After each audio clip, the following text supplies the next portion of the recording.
Thank you for downloading this Council on Foreign Relations video. CFR is an independent national membership organization and nonpartisan research center. For more information, please visit us online at cfr.org. I want to welcome all of you here. Buongiorno, in honor of our guest. We are, I think, here talking about a very important and timely topic. A few rules of engagement in advance that I need to go over with all of us here. This particular meeting is being sponsored by our corporate program here at the Council. And we have the usual obligatory warning to turn off your cell phones and Blackberries or put them in vibrate. Otherwise, our fleet of black helicopters that we maintain here at the Council is launched and somebody comes down and wrestles it from you. All right, so we'll go with that. After we have this initial conversation, we're then going to do a Q&A, drawing all of you, and we ask that when we engage in that, that you tell us who you are and what your affiliation is.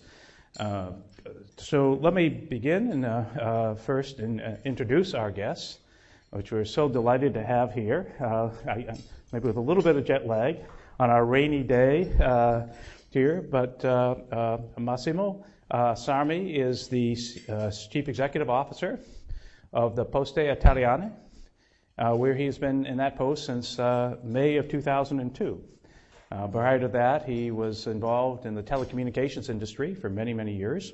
He has an electronic engineering background, which is very helpful for the very technical issues we have here, and obviously has a tremendous amount of leadership experience, in part garnered from some time in the Air Force in the early part of his career. And you have his impressive resume, and we're so honored to have him here today. In framing what we're, I think, talking about, and why I think the approach that Poste Italiane is taking is so important. You know, at its heart, I think if there's one lesson that we can draw from the financial market meltdown last year, is that global networks require trust for users to want to use them. And if the networks evolve in such a way that the risk management tools associated with them don't keep pace, then you end up in situations when people become spooked, some threat materializes or some vulnerability is exposed, for folks to opt out of the system. And the financial market's equivalent, put the money under the mattress. The challenge here is clearly when we have these networks that increasingly sprawl across jurisdictions, that have growing levels of complexities and from the interdependencies that they often hold, is to ensure that the risk management tools are evolving side by side with them. But clearly, accomplishing that requires two very unnatural acts. First, government has to cooperate with the private sector. Secondly, governments have to cooperate with each other. Those two things do not happen spontaneously, at least in my experience. I'm sure it's experience shared with most everybody in this room.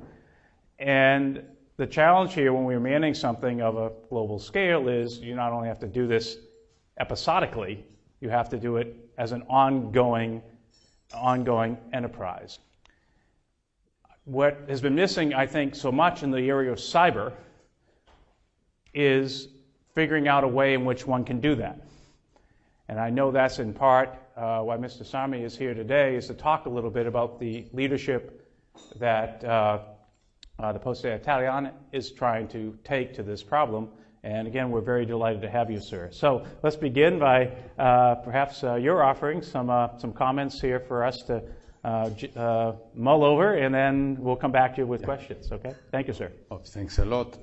I'm really honored to be here, of course, and if you can hear, I have a strong Roman accent and my English is not the best one. But again, being Roman and coming from Rome, an ancient city, is natural for me to make a quick jump in the past to remind you how efficient and secure were communication services during the Roman Empire. In fact, according to ancient documents, it took only 24 hours to have a letter cover a distance of 27 no, 270 kilometers in one day. And what's fun that we have to wait till the beginning of 19th century to have such a performance reproduced. In the beginning, at the beginning of the 19th century, many governments, I'd say many wise governments, established and committed postal operators to offer basic financial services and, of course, communication service. In that very moment, the most modern technology available was the telegraph, committed to the postal operators, which represents the first digital data transmission. And it is not a coincidence that more than 1 century and a half later, while we are convinced that the most widest communication means is represented by data transmission, in my opinion, postal operators are naturally minded into offering secure communication services even in the electronic way. In fact, if you consider the other players, for instance, the telcos operators, they are committed into offering a bandwidth, quality of services, but surely security and privacy are not their main goal. And so, in my opinion, is for the internet service providers who are offering a limited storage for receiving communication or offering connectivity, while the application service providers, for Google, Amazon, eBay, are fully concentrated into vertical services offering a limited and fragmented protection. Well, I think that but let me, at the same time, we are aware that we are running the most powerful ICT infrastructure ever existed. And at the same time, we are surfing in the most dangerous water we can ever imagine. Consider that hackers, mythomanoes, spy terrorists, criminals, not forgetting betrayed lovers, have a tremendous tool for cooperating and trying to violate even the most protected infrastructure. And this kind of threat is so rapidly growing that it is necessary to take care urgently of that. But who can take care of that? Of course, I am not so fully objective, but I think that postal operators are naturally minded, and we, as Poste Italiane, considering our nature, our mission, and the fact that we are offering a so wide variety of communication, logistics, financial services, each one has a corresponding one in the electronic way. And moreover, we are taking part to the most important e-government projects. And then we are offering our clients a fully multi-channel approach. I mean that our clients can access postal services not only in the post office, but via internet, by phone, dialing the remote control of the TV set. And I say cherry on the pie to use. We are the first mobile operator in the world as Poste Italiane to offer its currently 1,300,000 clients secure payments via mobile, thanks to a very modern technology based on an exclusive SIM card. All in all, our clients are generating more than 30 million transactions per day. We are monitoring and managing in real time. Real time is really a key word for us, as it is secure data storage. Because in maybe one out of our 30 million payment cards issued is attacked, in real time we are able to detect and to react to save clients' data and, of course, his money. That thanks to a unique control system, which currently in Rome, after St. Peter's and Colosseum, represents one of the most visited sites. I'm not joking, but of course you should come along and take a look to it.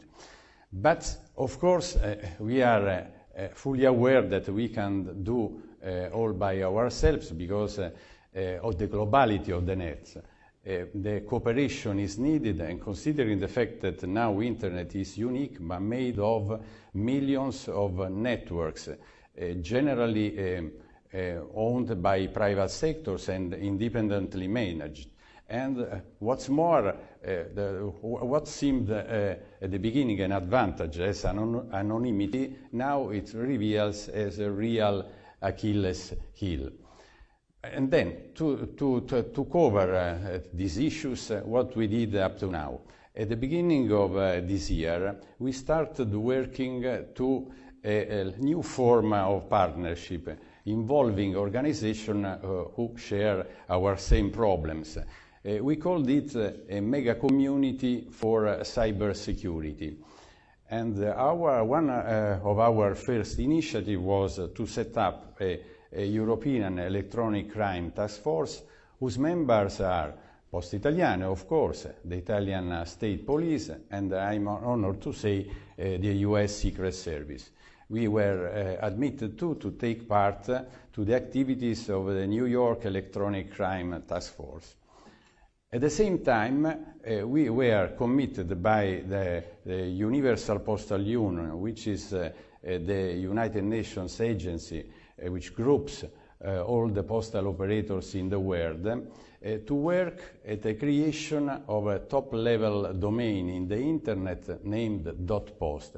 And we are currently working and writing the technical specification for the e-postal services which we are going to offer to governments, to private sectors, to citizens, having a unique characteristic, the full interoperability worldwide. Then, coming to summarize and coming towards the conclusion, our main goals for the near future are to be focused into the following areas. We want to support the definition of international policies. As to this, tomorrow I'll be in Washington to sign an agreement with the George Mason University School of Law.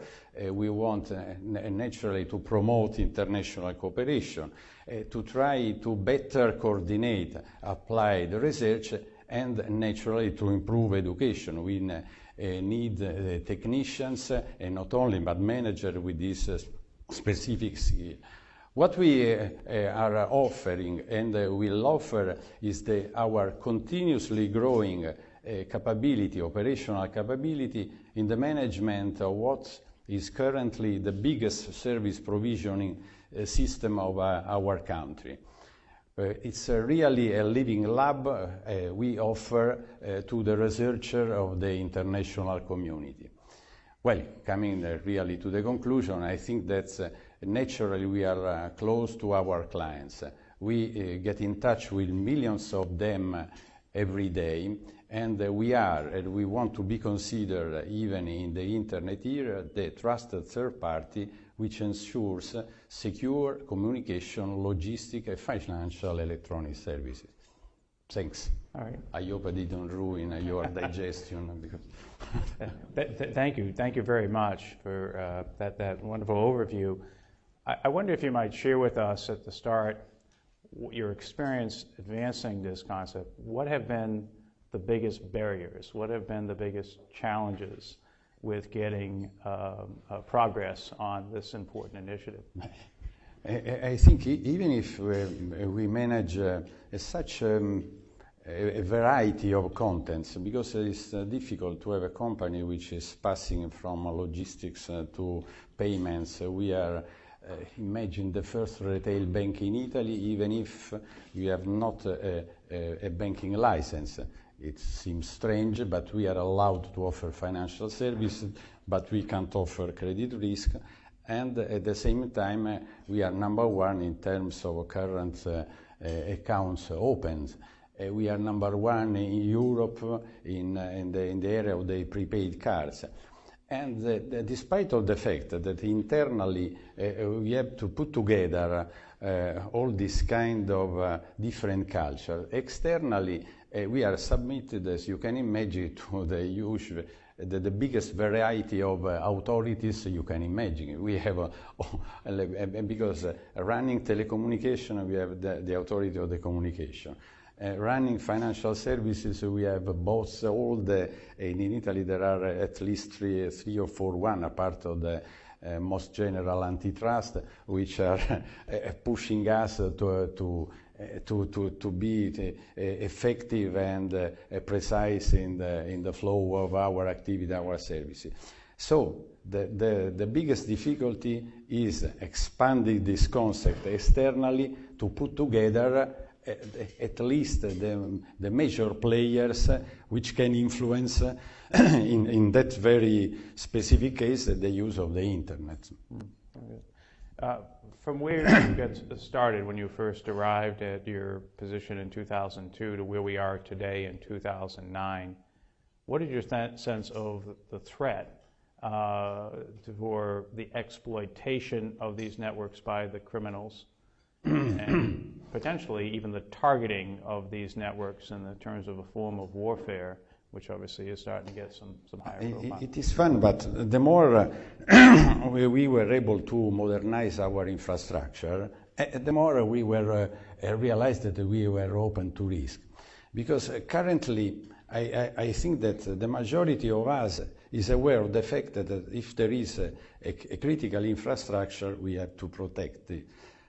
And as to this, we are blocking in 1 month's time, just to give you the sense of the figures, millions of viruses and hundreds of thousands of daily spam mails and whatever you can imagine. But there is another consideration. If you are an operator, as we are, open to everybody every day with currently 14,000 outlets where our clients are continuously accessing the services which are managed through our ICT infrastructure. It's a double difficulty to have the service running and to protect it in the meanwhile. Because one thing is to raise a barrier when you want to protect your infrastructure, but at the same time you are isolated from the external. We can't afford to isolate our post offices where, just to give you the figures, we are collecting more than 300 billion euros of savings from the Italians, just to give you the idea and some figures. Then to proceed in such a consideration, I noticed that at a certain point we were able, not having the license for assuming credit risk, to issue prepaid cards. It came from probably from my previous experience in mobile services. And we realized that these prepaid cards worked. As to this, in less than 5-6 years, we can count over roughly 6 million prepaid cards issued and working. But at the origin, I thought, while buying something in the internet, I noticed that even normal people, not particularly skilled or trained, had some doubts whether giving the codes of his credit cards, while they were very, very open and free to use the prepaid cards, because in the worst case they would have lost, let me say, it is you have to consider a prepaid card as a pure electronic money.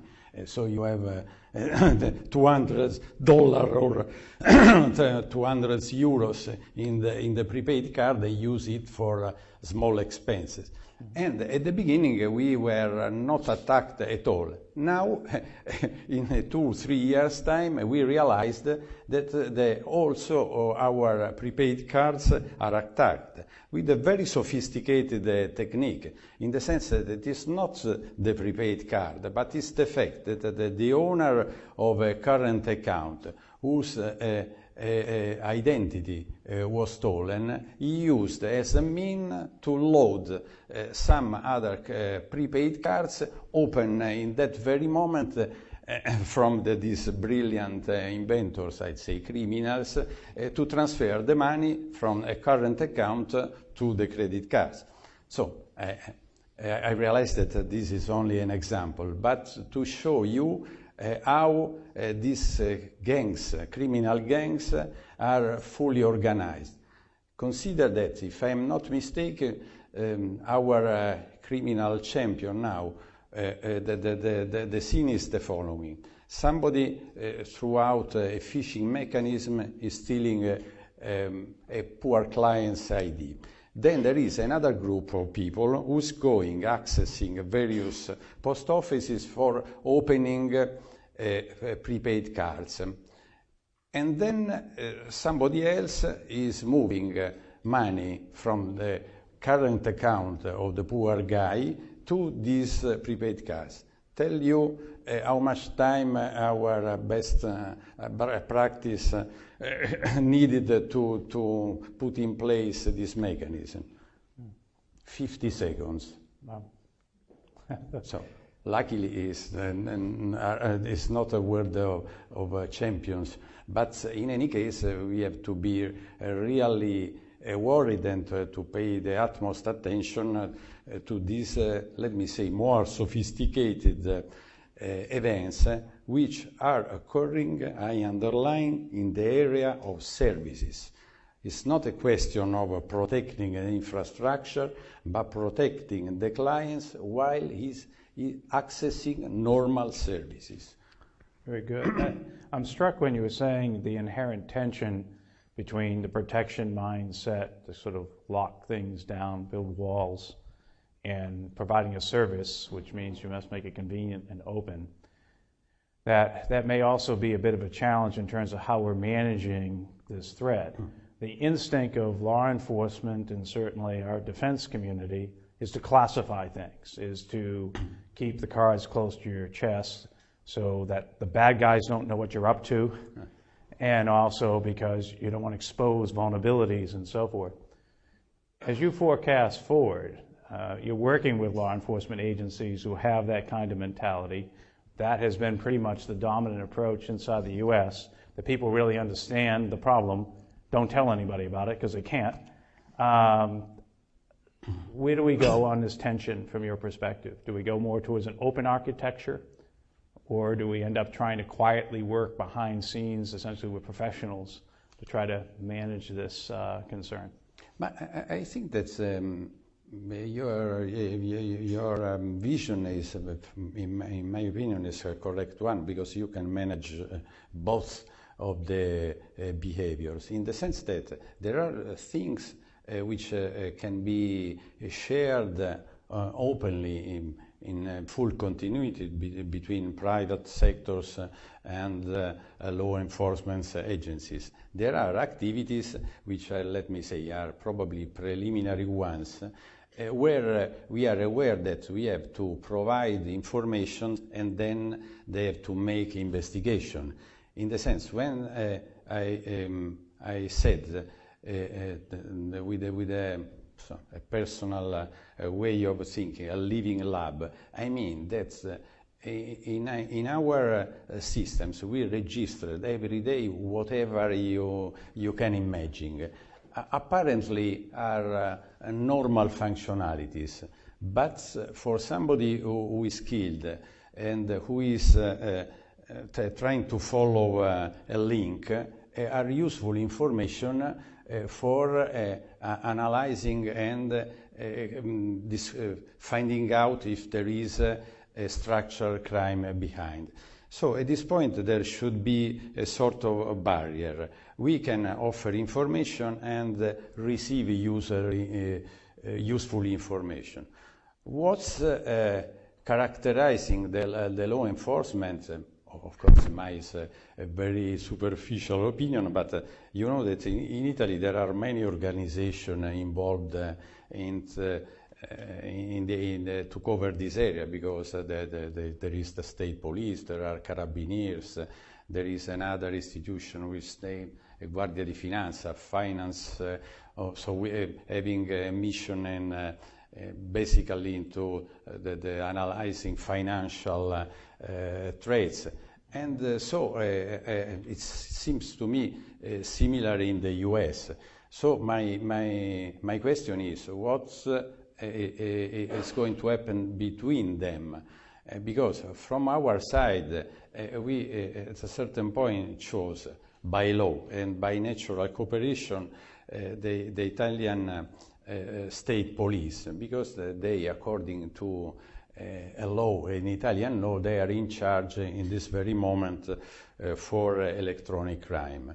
I don't know if the systems, the laws are so clear elsewhere, but sometimes I think that we have to think about a coordination between law enforcement agencies, which is not surely spontaneous and natural because of because they are minded in such a way. Yeah. Okay. Finally, before I open it up here to the floor, if everything goes well, 5 years from now, given your vision, where are we at? That's a very difficult question. I think that at least, and having had the pleasure of talking with you before this breakfast, in my opinion, that at least we will be able to react in a more structured way. I can't exclude that somebody who is continuously thinking about how to violate a site, a server, an infrastructure can't succeed sooner or later. The most important thing, and I think the future will offer us, is to react promptly, immediately, and to limit the damages. Because I am too convinced that you can't avoid totally the risk. You can't spend an enormous amount of money for protecting everything. This is a really tricky situation, because it's not only a question of having the right software countermeasure or the right hardware. It's a question of system integration. And when you talk about system integration, there is the human nature behind. Imagine in Italy, we are fancy, creative, but that's not so structured and well organized. I am allowed to say, because I am Italian, probably. And so that it's unbelievable to think about everybody will be committed, because you know, I convince you if you were Italian. Now, after 5 minutes, I have to tell you again in a different way, because you are, let me say, playing and interpreting what I said in your personal way, behavior. Imagine when we are, as in our company, 150,000 people. What is the effort? Of course, I do not talk with everybody every day, but with my first line manager, it's a disaster. At the end of the day, I have no more voice to convince them but not to convince, because they are convinced. But after 2 weeks' time, they change their mind or modifying slightly. And so, for having a perfect running system, it's the most difficult task. But if we can do it in Italy, we can do it anywhere. Right? Thank you for... I want to open it up now for questions. Again, the rules of engagement are, please identify who you are and also your affiliation. Who would like to begin? Yes, sir. Oh, we do have a microphone as well, even though a small group here. Okay, good. I'm Edward Rothman from Guardsmark. At the very beginning of your remarks, you talked about how the internet had started out with anonymity, and that effectively with your SIM cards that you're working on with your phones, you're getting a certain degree of certainty of identity. Perhaps you could comment on the way that the internet is bifurcating between those areas where anonymity is vital and those areas where certainty of identity is vital. Hit and run, how do you say? colpito is in Italian when you are in a ship, if you are hit by a torpedo and drowned, and that's true for me. Because, of course, what I think about, you can't give up freedom and then anonymity and whatever, but if you want to have a safe direction, you can access, for instance, the way offered by the postal operators to give them your email to be secure that nobody will read it. That during the transmission nobody would modify the text. That if it is growing an important kind of communication, for instance with a legal value, you need to know who is the sender, who is the receiver, what time it has been sent, what time it has received, and again you need a third party, a sort of notary, which can, apart of store the data, but for a legal purpose to show that really in that very moment Massimo Sarmi sent you an email covering, etc. This is not, in my opinion, a contradiction. I think that we can maintain the freedom. We can send these continuously open postcards. You know, in the postcard there is a Rome representation, and the other side greetings from Rome, and everybody's reading. But if you want to send a closed letter, of course you need something more. Who is in the condition of offering this? In my mind, for instance, postal operators, but I do not exclude anything else, but on a voluntary base, I think.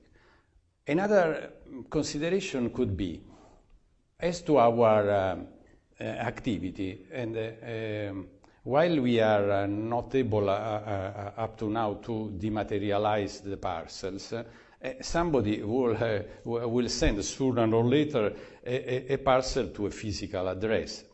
If we are able, and we have this data within us, to combine the physical address with the electronic address, at least we will offer a useful service. And of course, this kind of functionality can be used for other purposes. For instance, talking about ID, you can have a unique code. In US, as far as I know, you have a social code. We have a similar form in Italy. You can have your identity guaranteed by your social code plus some other figures. Then, in my mind, there are many proposals that can be offered. But if I caught the sense of your question, always on a voluntary base, because we can't force anybody to give his identity. Then, of course, on the other hand, we have to imagine that law enforcement agencies have to, let me say, monitor what's going to happen if something is generating troubles or a suspicion one. But for the normal way of proceeding, I think that anonymity in certain areas can be maintained.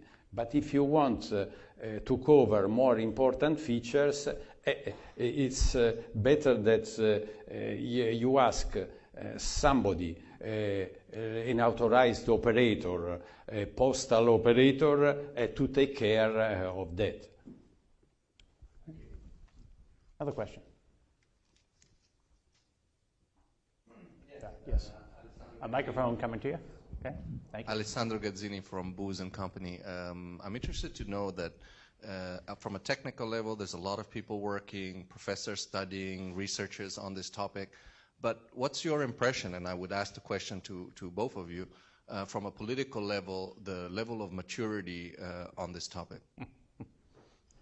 The professor is laughing. I am a pure student, and of course I'm very close to a professor, but frankly, it's simply, let me express my limited vision.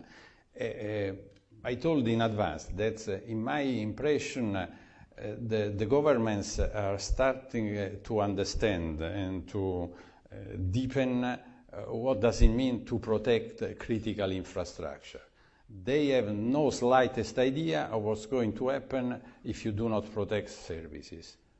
So are two different, I don't know how, because for me it's quite obvious. And another thing, I disagree when somebody thinks to leave the poor client, the surfer in the internet, alone, simply providing him the most recent antivirus software, or trying to train him to use the internet in a more proper way, because it can't be left to the poor users. We are normal person, have so many activities to run every day. Imagine that you have to study at the university level. If opening a site, we have to pay attention. If connecting with a link, we run a risk of something else.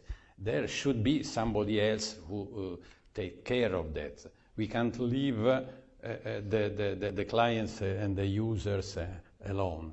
And that's it's up to the government to think about to deepen this aspect. It's not only a question of infrastructure. It's a question of guaranteeing the security of the services which are running over the internet. I guess my short form would be to say that our leaders are first generationally challenged about this topic.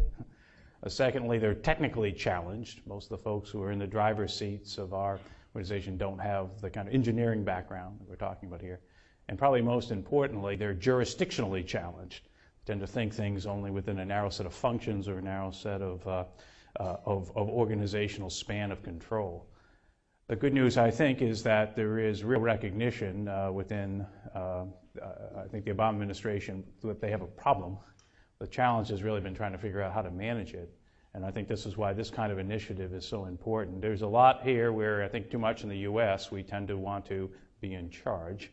And the expertise, in fact, for managing these kind of problems are derived more by organizations, I think, like Poste Italiane, who have had sprawled across jurisdictions and been dealing with functions and these issues within a multilateral environment for a long time. There's a lot of expertise that we can get from there. And I'm happy to see that you're formalizing that kind of relationship, because my standpoint, we have a lot to learn. The next question. We have a shy crowd here. This is the nature of cybersecurity, I guess. It's a very strange right over here. Jody Westby with Global Cyber Risk. Mr. Sarmi, I've done a lot of work with Carnegie Mellon University on looking at how boards and CEOs are viewing cybersecurity and governance of privacy and security. And our conclusions are pretty compelling that they're not paying much attention to these issues here in the U.S. at the CEO and board level. Have you talked with senior leaders in Italy, and are the business leaders, do they have the awareness you have about the need for protection of their networks? Do they even understand they are critical infrastructure? Another good question, because again, covering 2 or 3 different areas, I start by considering the financial sectors. Typically, I am not so objective, and now probably something from the heaven will drop, because of course I am in full competition with the banking sector. It seems to me that they are more willing to hide what's going to happen inside, and it's reasonable to understand this approach, because they don't want to say that, oh, somebody stole from your credit card a huge amount of money, because they would be in difficulty in terms of competition, that they will lose position. So it seems to me that in the banking sectors, they are maintaining all this stuff inside. Then to follow generally are not so culturally minded into thinking about networks, globality of networks, because they were used to have, let me say, a sort of intranet to cover all their clients' needs. And now with the internet, the things are changed. And so, in my opinion, the banking sectors have has to be more open than they are up to now, because I understand to protect this kind of information, but not integrating all the information, all the let me say the threats they suffer is a fault for the others, but for them too. So they have to cooperate. If you are talking about the other utilities, I think again that they are aware of the importance of protecting infrastructure. I can imagine who is providing energy, who is offering telecommunication services. But coming to the telecommunication services, they, and I told it in advance, are not minded in terms of security and privacy.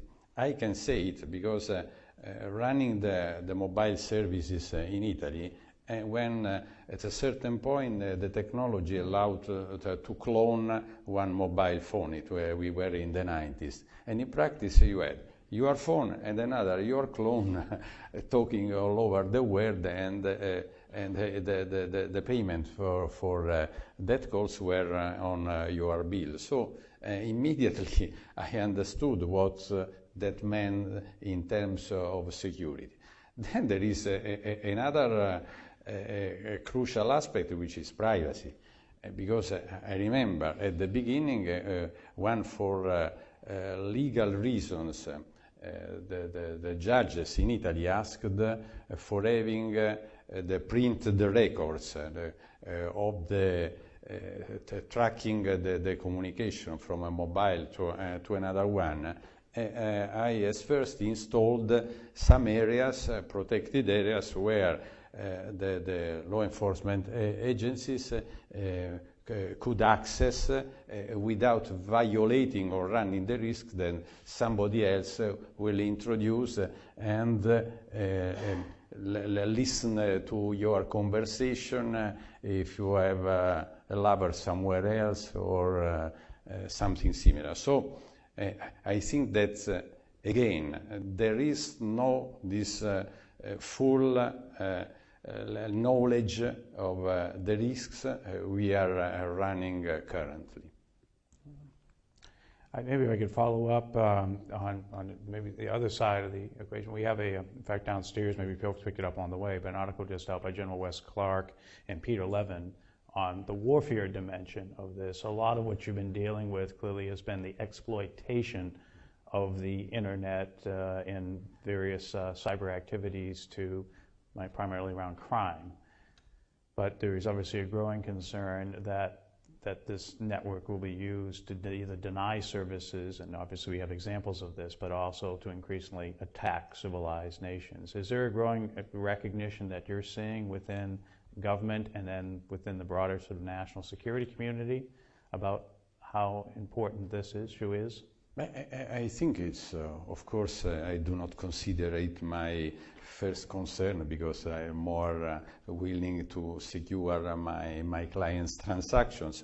But I think that the relatively recent experience in European countries taught every government how important is this sort of new warfare. And I say again, I do not know what in practice and how in practice they reacted, but simply from talks, it's clear in their mind how dangerous is this new kind of threat. We have time for, I think, a couple more. Yes. Hi, I'm Mark Llewellyn from the Center for Naval Analyses. One of the challenges I see is the need not just to have risk management approach and equipment, but having the right people to implement it. There is a competition between the private sector and the government in this country on getting the very best IT people to run and manage the networks and the security. Are you seeing similar issues in Poste Italiane? And what sort of part of your management problem is getting the right people? Thank you. No, I'm laughing because I hope I'll be able to express my feeling. Being under control of one of the several authorities running financial services, risk management is a normal issue. But how risk management in financial sector is managed according to the laws, to the international, European, local laws, to produce a lot of bureaucracy which hasn't anything to do with the real risk. So we call risk management a pile of documents, of forms written, and a lot of people is involved, having simply the attitude to avoid risk for the members of the board, in the sense that if you filled this kind of application, if you maintain this procedure, if we wrote a thick paper about something, etc., everybody in the board is safe from possible incidents or something. That's not risk management. Risk management is a so serious task that apart from the fact that I'm not so convinced that we are skilled enough internally, but at least we have to convince these financial guys that risk management is not bureaucracy, because they are not technically minded and do not understand what's the risk, which are the basic rules to cover risk, how to protect the system, and they were able to transform in bureaucracy one serious thing, as you mentioned, risk management is. Another question? Maybe as just a final one here is your agenda here in the U.S. What do you hope is going to happen in the very near term, I guess, over your visit here? You're going, you said, to sign an MOU with the George Mason University? Yes. Tomorrow I'll be in Washington to sign this. For me, it's an important MOU because, again, we are putting together different, fully different experiences. That's a school of law, and we are an operational company. Mm-hmm. So it's very challenging and motivating for us to find out whether we are able to give a contribution. It's simply this our approach, and I think that we are overwhelmed in Europe by European rules, laws, under laws, and whatever. I hope that there will be, let me say, a lean set of rules which will be easily covered and introduced in each country. Otherwise, if you build up this enormous building of prescriptions, laws, and so else, at the end of the story, it's better not to have anyone. So I hope that with this cooperation tomorrow in Washington and in the near future with other entities, we will be really able to give a pragmatic contribution and approach to who is in charge of writing down the very specific rules and legal schemes. Very good. Well, thank you. One of the objectives we have here at the Council with the corporate program is to get that level of sharing and conversation happening across the public-private sector and the academic sector and in the policy and business community here. And part of our hope is that we can inspire the kind of leadership that you're demonstrating. And we want to thank you so much for coming and sharing your vision with us today and the challenges. and also wish you well and hopefully be able to work with you as you try to tackle this very critical problem. Thanks, all of you. Thanks.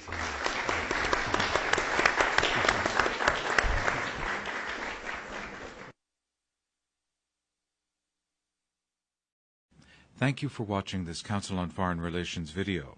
For additional audio, video, and transcripts of CFR meetings, as well as expert analysis of international news, please visit us online at cfr.org. Thank you for downloading this Council on Foreign Relations video.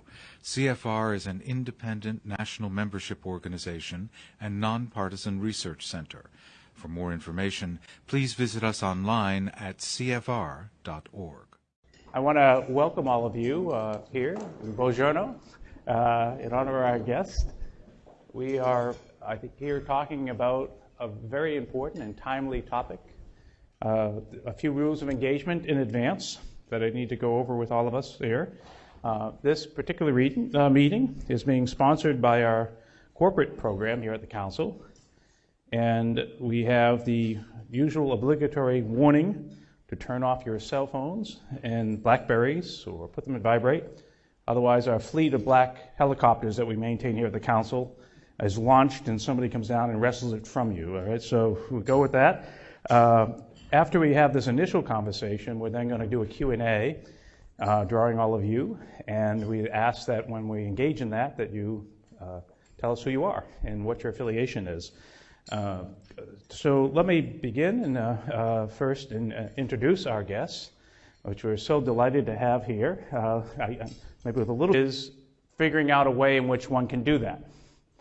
And I know that's in part why Mr. Sarmi is here today, is to talk a little bit about the leadership that the Poste Italiane is trying to take to this problem. And again, we're very delighted to have you, sir. So let's begin by perhaps you're offering some comments here for us to mull over, and then we'll come back to you with questions, okay? Thank you, sir. Oh, thanks a lot. I'm really honored to be here, of course, and if you can hear, I have a strong Roman accent and my English is not the best one. But again, being Roman and coming from Rome, an ancient city, is natural for me to make a quick jump in the past, to remind you how efficient and secure were communication services during the Roman Empire. In fact, according to ancient documents, it took only 24 hours to have a letter cover a distance of 270 kilometers in one day. And what's fun that we have to wait till the beginning of 19th century to have such a performance reproduced. In the beginning, at the beginning of the 19th case, then you end up in situations when people become spooked, some threat materializes or some vulnerability is exposed for folks to opt out of the system. And the financial market's equivalent, put the money under the mattress. The challenge here is clearly when we have these networks that increasingly sprawl across jurisdictions, that have growing levels of complexities and from the interdependencies that they often hold, is to ensure that the risk management tools are evolving side by side with them. But clearly, accomplishing that requires two very unnatural acts. First, government has to cooperate with the private sector. Secondly, governments have to cooperate with each other. Those two things do not happen spontaneously, at least in my experience. I'm sure it's experience shared with most everybody in this room. And the challenge here when we're managing something of a global scale is you not only have to do this episodically, you have to do it as an ongoing enterprise. What has been missing, I think, so much in the area of cyber is... 18th century, many governments, I'd say many wise governments, established and committed postal operators to offer basic financial services and, of course, communication service. In that very moment, the most modern technology available was the telegraph, committed to the postal operators, which represents the first digital data transmission. And it is not a coincidence that more than 1 century and a half later, while we are convinced that the most widest communication means is represented by data transmission, in my opinion, postal operators are naturally minded into offering secure communication services even in the electronic way. In fact, if you consider the other players, for instance, the telcos operators, they are committed into offering a bandwidth, quality of services, but surely security and privacy are not their main goal. So, my opinion is for the internet service providers who are offering a limited storage. A bit of jet lag on our rainy day here, but Massimo Sarmi is the Chief Executive Officer of the Poste Italiane, where he's been in that post since May of 2002. Prior to that, he was involved in the telecommunications industry for many, many years. He has an electronic engineering background, which is very helpful for the very technical issues we have here, and obviously has a tremendous amount of leadership experience, in part garnered from some time in the Air Force in the early part of his career. And you have his impressive resume, and we're so honored to have him here today.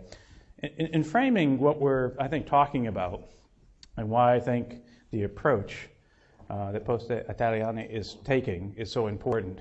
You know, at its heart, I think if there's one lesson that we can draw from the financial market meltdown last year, is that global networks require trust for users to want to use them. And if the networks evolve in such a way that the risk management tools associated with them don't keep